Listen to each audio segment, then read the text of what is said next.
backlight works, and now the main function. Here we go. What's going on, everyone, and welcome to Yoda Expedition. Today we're going to be looking at some ditch light kits from Diode Dynamics for the 3rd gen Tacoma. We currently have some SS2s on there. Those are the Pro model with the amber backlight. So we have the SS2s, the SS3s, and the SS5s. We're going to be going over each one, what you can get, and then we're going to show you how to install them. So to start things off, we obviously have different sizes here. The SS2 having 2 LEDs, the SS3 having 4 LEDs, and then the SS5 having 9 LEDs. All 3 lights are going to come in a Sport and a Pro option. The Pro option is going to have about twice as much output as the Sport option. The SS3, which is the one here in the center, also comes in a Max, which we don't have here on the table, but that's going to be even brighter than the Pro. As far as light options, you can see we have yellow and white here on the table. Those are going to be your 2 options, and then they are all going to come with an amber backlighting, except for the SS5 in white. This is going to have an RGB backlight, so you can change the color to what you want. The last thing we're going to be talking about is the lens option. There's going to be driving, combo, spot, and flood. So when it comes to picking the right light for your truck, there is a ton of different configurations, from the size of your light, to the color of the light, to the output of the light, and also the lenses. I know there's a lot to take in, but hopefully this video helps with picking the right ones for your truck. All right, guys, we have everything laid out here on the table to get this installation started. We have our harness, we have our OEM style switch, the brackets from Diode, and we're going to be starting out with the SS2s, working our way up to the SS5s. So let's go ahead and start the install. So the first thing we're going to do is mount the brackets for the ditch lights. So I started off with putting some tape here on the hood hinge, marking it on the edge going up and from side to side. That way, when you loosen these bolts and you go to retighten them, you can get the hood back into its original position, or at least as close as possible, so that your body lines are pretty good. So we're going to go ahead and loosen these bolts. There's two 12 millimeter bolts on both sides. We're going to loosen those and get the brackets installed. So we're going to go ahead, start over here on the passenger side, and we're going to get this hood hinge unbolted. If you have an extra person, it's going to be helpful to hold the hood so that it doesn't end up falling into your windshield or hitting the fender or anything like that and scratching up the paint. You can also, if you want, put some paint or some tape on the edge of the hood on the fender side and on the windshield side, just to protect the edge of the hood a little bit better. So we're going to take those two 12 millimeter bolts out.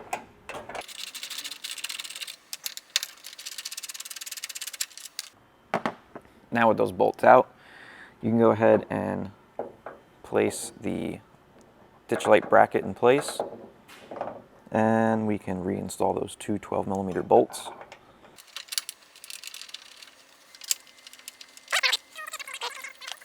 These brackets are slotted, so you can move them forward and back a little bit.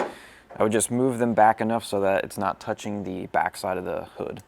And then we can go ahead, tighten those down, and look at your tape line and make sure your hood hinge is in the same spot it was when you took the bolts out. These brackets are side specific. If you look at this one here, you can see the light bracket is pointing towards the outside of the vehicle. And then on the driver's side, as you can see here, I have the driver's side one in my hand. That's going to also be pointing towards the outside of the vehicle. So let's go ahead and get this one installed.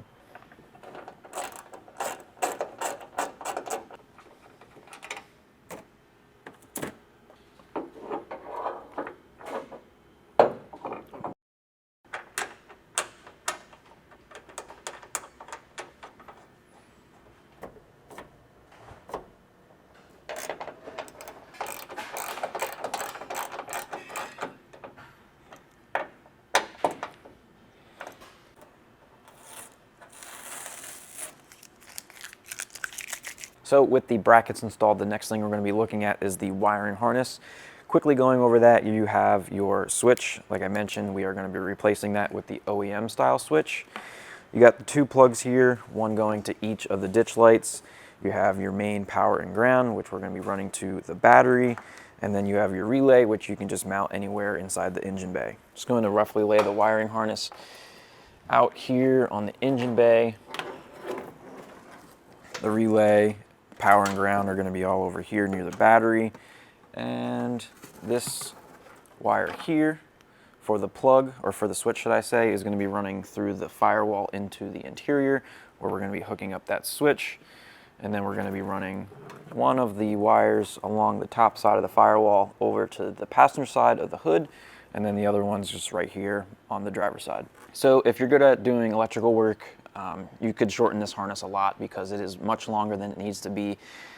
For instance, the driver's side one, it's only going to need to run maybe a foot from here to here, and we probably have about 6 or 7 feet of wire here, and you're going to have to, you know, store that somewhere nicely. So if you want, you could cut this way shorter, and you could solder the plug back on just to make it cleaner.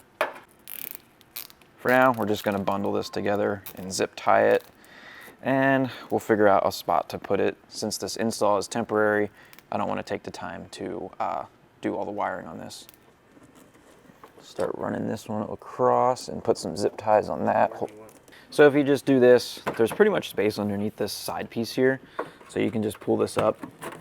You could tuck a lot of the wiring up inside there, and then you won't see it.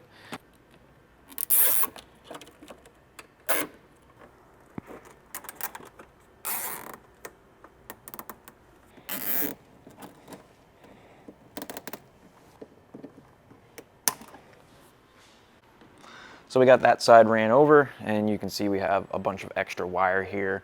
So I'm going to bundle some of this up now, put it in this side of the fender, tuck it away, and just leave enough so we can get it up here to the ditch light.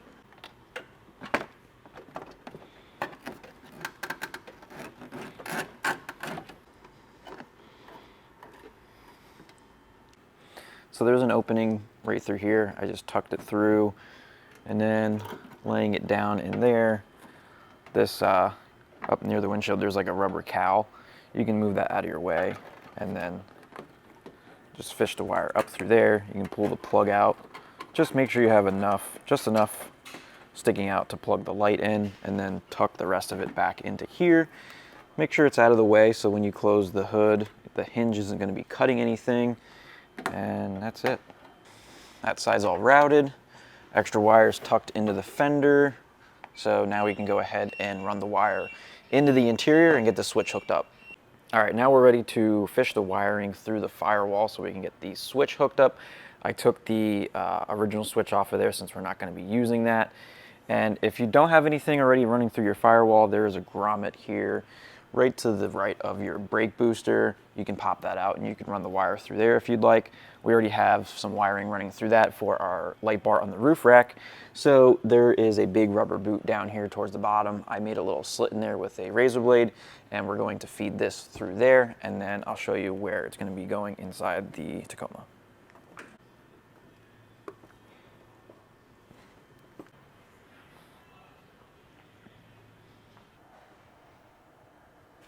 So we got the wire pulled through. Now we're going to go ahead and pop off this panel here. Just have a plastic prying tool. We're going to stick it in the crack and just simply pop it out like so. You can work your way around. Comes out pretty easily. Now once you have that out, you can find we have a dummy button here. So we're going to go ahead from the back side and pop that out. Comes out pretty easy. Just push in those 2 clips, push it out, and now we can go and install our new OEM style button, and we'll get this wired up to our harness. So with this particular diode harness that we have here, the red's going to be your main power coming from your battery. The yellow is going to be the main output wire that's going to be going to the main function of the light, and the blue is going to be going to the backlight function of the light. So I'm going to go ahead and get all these connectors on the plug harness and also on the light harness, and then I'll show you what's getting hooked up to what.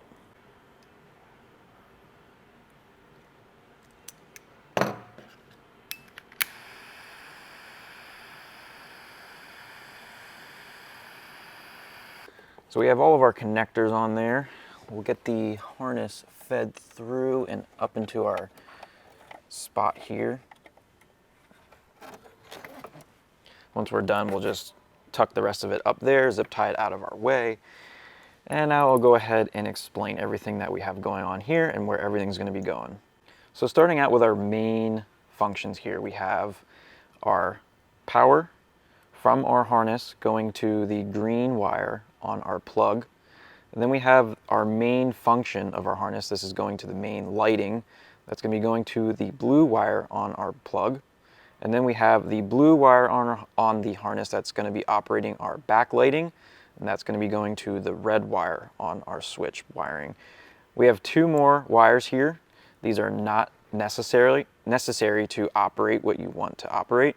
But if you want the backlighting to work on the switch, that's what these are for. You have your ground and you have your power. This we're going to be tying into one of our existing wires that operates the backlighting on one of our factory switches. And then the ground can just go right here onto this 10mm bolt.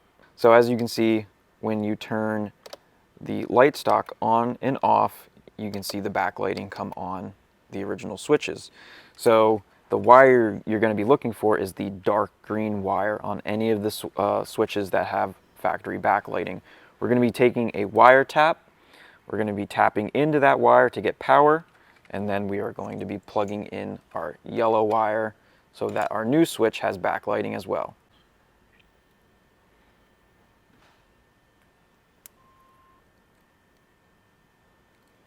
So this wire you're going to be tapping into is pretty small. So when we put this wire tap on there, we want to make sure we are getting a good connection. So I have my test light, and when I touch the metal on the inside, you can see the test light is lighting up. So you know that we are getting power through into our wire tap. So we should be good there. Now I'm going to go ahead and hook up our ground, plug in our wire, our yellow wire, to our wire tap, and then just plug this into the back of our switch, and we're done here.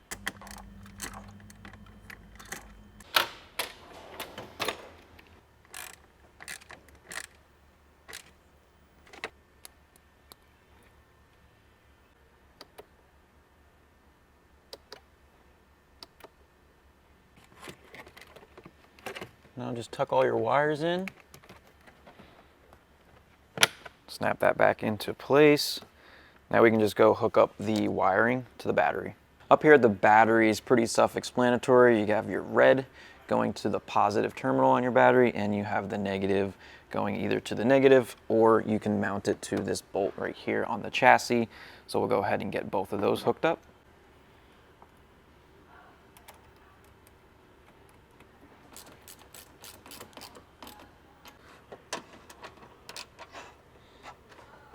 Might be time to find a new ground spot.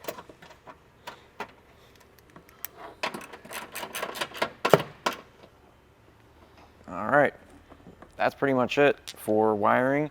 Now we can go ahead and mount the ditch lights to the brackets. We'll show you what the SS-C2s look like, and then the SS3s, and then the SS5s. So we have the C2s ready to go on. We have the mounting bracket mounted to the light itself. And then we have the hardware. We have a carriage bolt, a lock washer, flat washer, and a nut. And we'll just go ahead and simply get those mounted to the ditch light brackets. So we got this side started. It is a little difficult to get everything on there.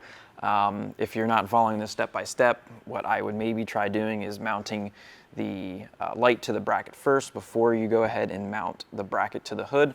That way you're not trying to get everything started upside down here. So, but since we're going to be taking these off and on, I have no choice. So I'm going to go ahead and do the driver's side. We'll show you what these C2s look like in white and in yellow, and then we'll get the SS3s on. This side was a little easier because I don't have a snorkel in my way. I was able to actually get the nut started. So we'll go ahead and get these plugged in. I don't have them tight.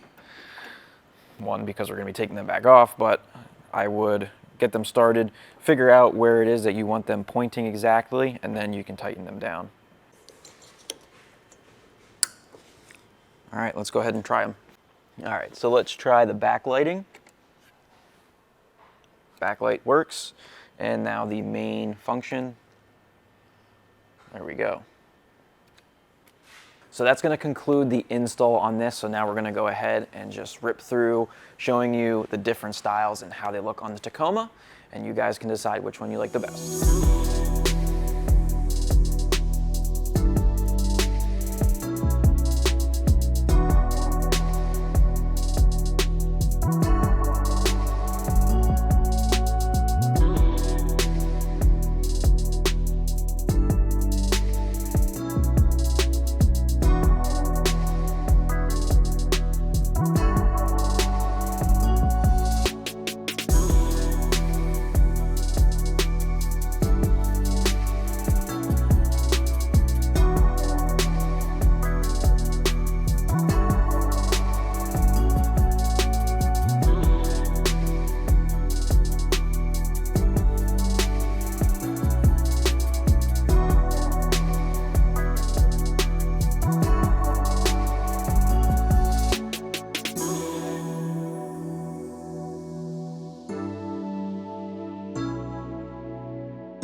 right, guys, that's gonna wrap up this install of the Diode ditch light kit on the 3rd Gen Tacoma. We showed you how to install it, and we showed you the differences between the SSC2s, the SS3s, and the SS5s.